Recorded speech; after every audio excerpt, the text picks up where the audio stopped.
Ini adalah metode penyiksaan terkejam. Gunakan silet untuk mengiris saraf terkuat di paha. Lalu, tuangkan asam di atas luka.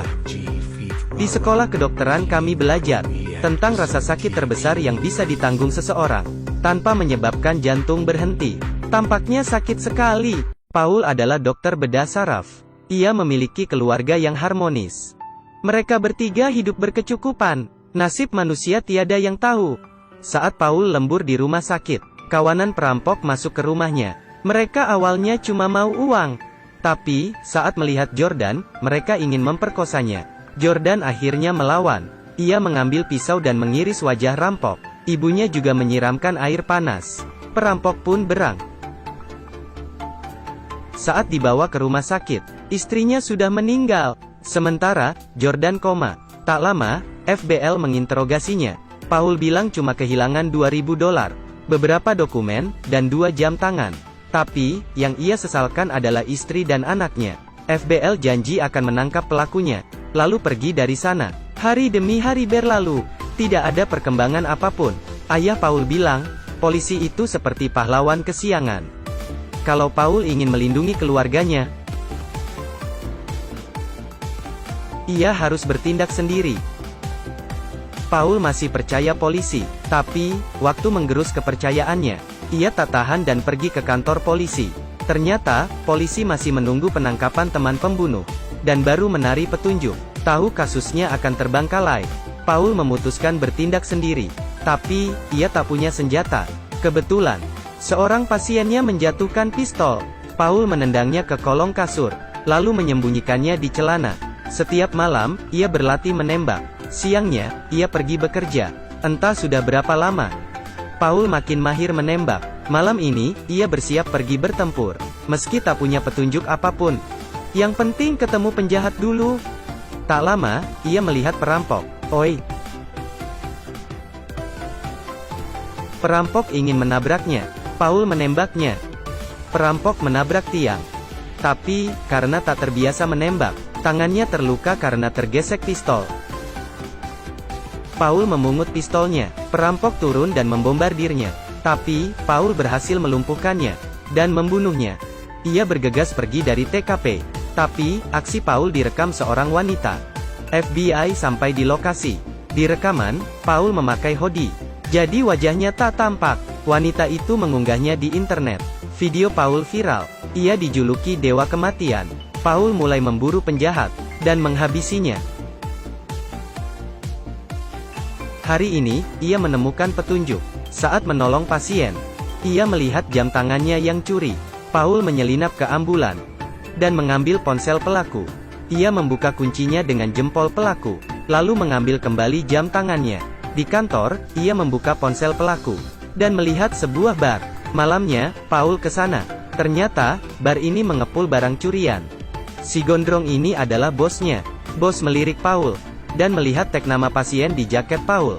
Ia tahu tujuan Paul ke sana. Bos segera memanggil komplotannya. Saat mau mengambil pistol di bawah meja, Paul melihatnya di cermin. Ia segera menusuk tangan bos, lalu membawa bos ke gudang dan mengancamnya. Paul menemukan barangnya yang hilang. Komplotan rampok datang, tapi tembakannya meleset dan membunuh bos. Si rampok yang bodoh malah terpeleset darah bos. Paul menghantamnya dengan gitar. Pertempuran sangat sengit. Rampok akhirnya berhasil dilumpuhkan. Ia berkata, pembunuhnya bukan aku, tapi Yo. Rampok menendang burung Paul. Untung saja, ada bola bowling jatuh dan membunuh rampok yang hampir menembak Paul. Paul menembak kepalanya. Sungguh kematian yang menyedihkan.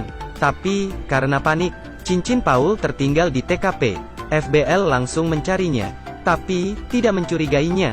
FBL bilang ada petunjuk. Saat diinterogasi, Paul menyembunyikan tangan kirinya. Benar-benar hebat. Lalu ia mencari Yo dan langsung memukul pahanya dengan kunci Inggris. Paul bertanya nama bosnya, tapi Yo bilang ia tidak tahu di mana bosnya. Cuma bosnya yang bisa mencarinya. Paul tahu Yo tak berguna dan menjatuhkan mobil ke atasnya hingga tewas. Saat Paul menjaga Jordan, bos Yo menelepon. Ia ingin menemui Paul di bar. Paul datang ke sana dan menelepon Knox. Ia mendengar suara telepon di toilet. Paul segera menembaki pintu toilet, tapi ia terjebak. Knox menembaki punggung Paul dari belakang. Paul menembak balik. Mereka berdua terluka, tapi Paul susah bergerak. Ia menembak saklar dan kabur dari sana. FBL segera mengobati semua korban luka, tapi Knox yang diobati mengaku kalau ia hanya korban. Jadi, polisi sama sekali tak curiga. Sementara itu, Paul tak berani ke rumah sakit. Ia mengobati lukanya sendiri. Setelah beres, ia baru ke rumah sakit. Jordan ternyata sudah sadar. Mengetahui ibunya meninggal, ia menangis. Paul mengeluarkan Jordan dari rumah sakit. Ia ingin berhenti memburu penjahat. Baru saja keluar dari rumah sakit, Knox menghampirinya. Paul pergi ke toko senjata untuk bersiap menghadapi serangan mendadak. Benar saja, malamnya Knox datang. Paul menyembunyikan Jordan di bawah tangga. Ia bersiap menghadapi 3 rampok. Si botak membombardir kasur Paul, tapi tak ada orang di sana.